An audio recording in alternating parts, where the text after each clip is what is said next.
Who do you want to be in the world? Who do you want to be? Not what do you want to do, not what do you want to achieve. Who do you want to be? What is the kind of person when they're reading your eulogy? What do you want the words to be said about the kind of person you have been in the world? Do you know the answer to that question?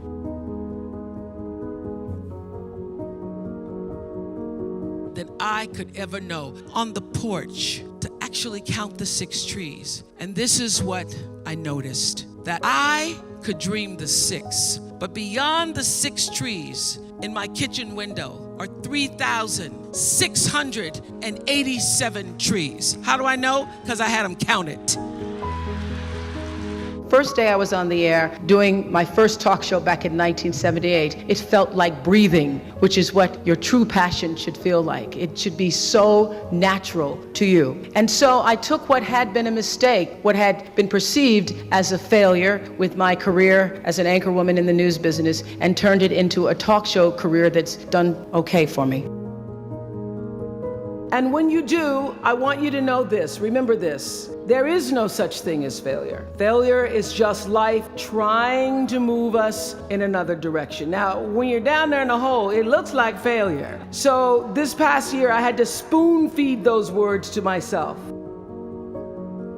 It doesn't matter how far you might rise. At some point, you are bound to stumble, because if you're constantly doing what we do, raising the bar, if you are constantly pushing yourself higher, higher, the law of averages, not to mention the myth of Icarus, predicts that you will at some point fall. Every failure, every crisis, every difficult time, I say, what is this here to teach me? And as soon as you get the lesson, you get to move on. If you really get the lesson, you pass and you don't have to repeat the class. If you don't get the lesson, it shows up wearing another pair of pants or skirt to give you some remedial work. Difficulties come when you don't pay attention to life's whisper. When you're doing the work you're meant to do, it feels right. And every day is a bonus, regardless of what you're getting paid. And how do you know when you're doing something right? It feels so. What I know now is that feelings are really your GPS system for life. When you're supposed to do something or not supposed to do something, your emotional guidance system lets you know.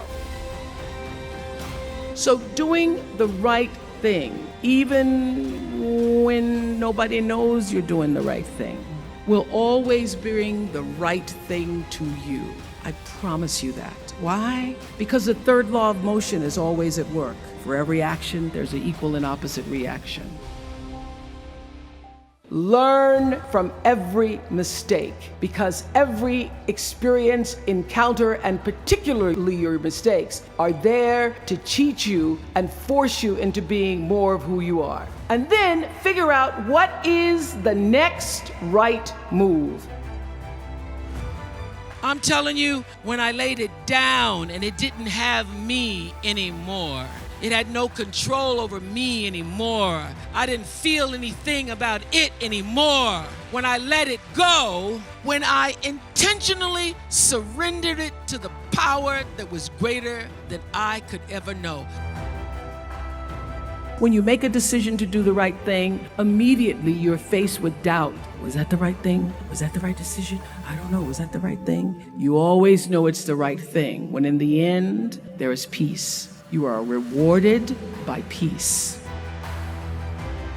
And what do I want? I don't want to just be successful in the world. I don't want to just make a mark or have a legacy. The answer to that question for me is I want to fulfill the highest, truest expression of myself as a human being.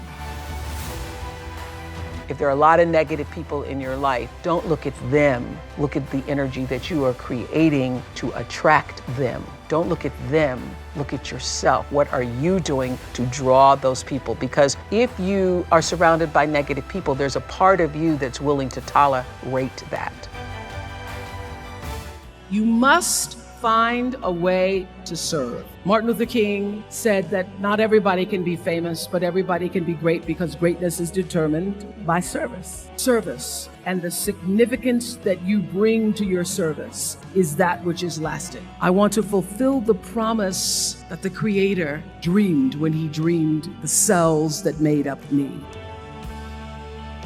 I remember being taken off the air in Baltimore, being told that I was no longer being fit for television and that I could not anchor the news because I used to go out on the stories. And my own truth was, even though I'm not a weeper, I would cry for the people in the stories, which really wasn't very effective as a news reporter to be covering a fire.